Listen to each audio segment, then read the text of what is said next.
சங்கீதம் 1. இதன் வரலாற்று பின்னணி மற்றும் முக்கிய செய்திகள் என்ன?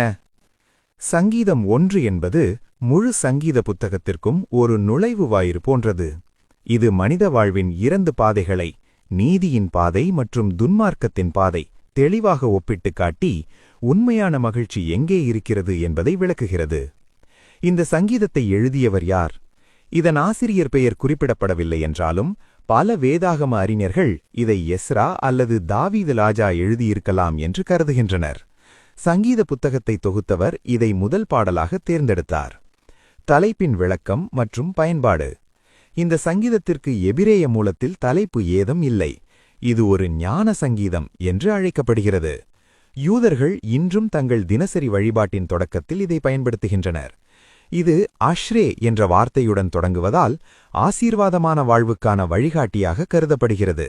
குறிப்பாக வேதத்தை வாசிப்பதற்கு முன்பாக ஒரு மனிதன் வேதத்தில் எப்படிப்பட்ட ஈடுபாடு கொண்டிருக்க வேண்டும் என்பதை நினைவூட்ட இது வாசிக்கப்படுகிறது. வரலாற்று பின்னணி.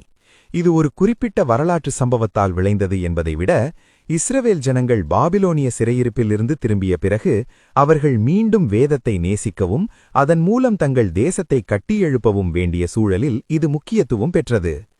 எஸ்ராவின் காலத்தில் இஸ்ரவேல் ஜனங்கள் தேவனுடைய நியாய பிரமாணத்தை, அதாவது வேதத்தை மறந்து போயிருந்தனர். எஸ்ரா ஜனங்களுக்கு வேதத்தை வாசித்து விளக்கியபோது அவர்கள் தங்கள் பாவங்களை உணர்ந்து அழுதனர். நெகேமியா 8:1-12 வரை. அந்த சூழலில் வேதத்தை தியானிக்கிறவன் எப்படி ஆசீர்வதிக்கப்படுவான் என்பதை வலியுறுத்த இச்சங்கீதம் முதன்மைப்படுத்தப்பட்டது. முக்கியமான எபிரேய வார்த்தைகள். அஷ்ரே 1வது வசனத்தில் பாக்கியவான். இது ஒருமையிலில்லாமல் பன்மையில் வருகிறது. அதாவது வேதத்தின்படி நடப்பவனுக்கு பல மடங்கு ஆசீர்வாதங்கள் கிடைக்கும் என்பதை குறிக்கிறது. ஹகா 2வது வசனத்தில் தியானிக்கிறது. இதற்கு முணுமுணுத்தல் அல்லது சிந்தித்தல் என்று பொருள். ஒரு சிங்கம் தன் இரையை கவ்விக்கொண்டு மெதுவாக உருமுவது போல தேவனுடைய வார்த்தையை திரும்பத் திரும்ப சொல்லி ரசிப்பதை குறிக்கிறது.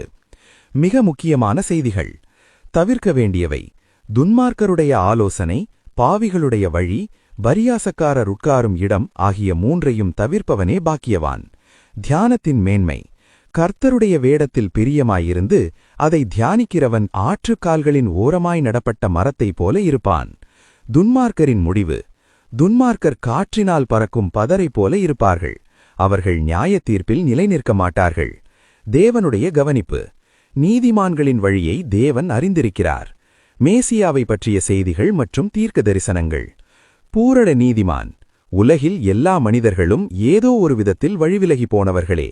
எனவே சங்கீதம் 1 சொல்லப்பட்டுள்ள அந்த பூரண பாக்கியவான் மேசியாவாகிய இயேசு கிறிஸ்துவே. அவர் ஒருவரே பிதாவின் வேதத்தில் முழுமையாக பிரியமாயிருந்து பாவிகளுக்கு விலகி வாழ்ந்தவர். ஜீவத் தண்ணீர். வசனம் 3 சொல்லப்பட்டுள்ள நீரோடை கிறிஸ்து தரும் ஜீவத் தண்ணீருக்கு நிழலாட்டமாக இருக்கிறது. யோவான் 4:14. கிறிஸ்துவில் நிலைத்திருப்பவர்களே வாடாத இலைகளைப் போல நித்திய வாழ்வை பெறுவார்கள். சுருக்கமாக சங்கீதம் 1 தேவனுடைய வார்த்தையில் வேரூன்றிய வாழ்வு என்றும் வாடாது. வேதத்தை மறந்த வாழ்வு காற்றோடு பறக்கும் பதராகும். ஆமேன்.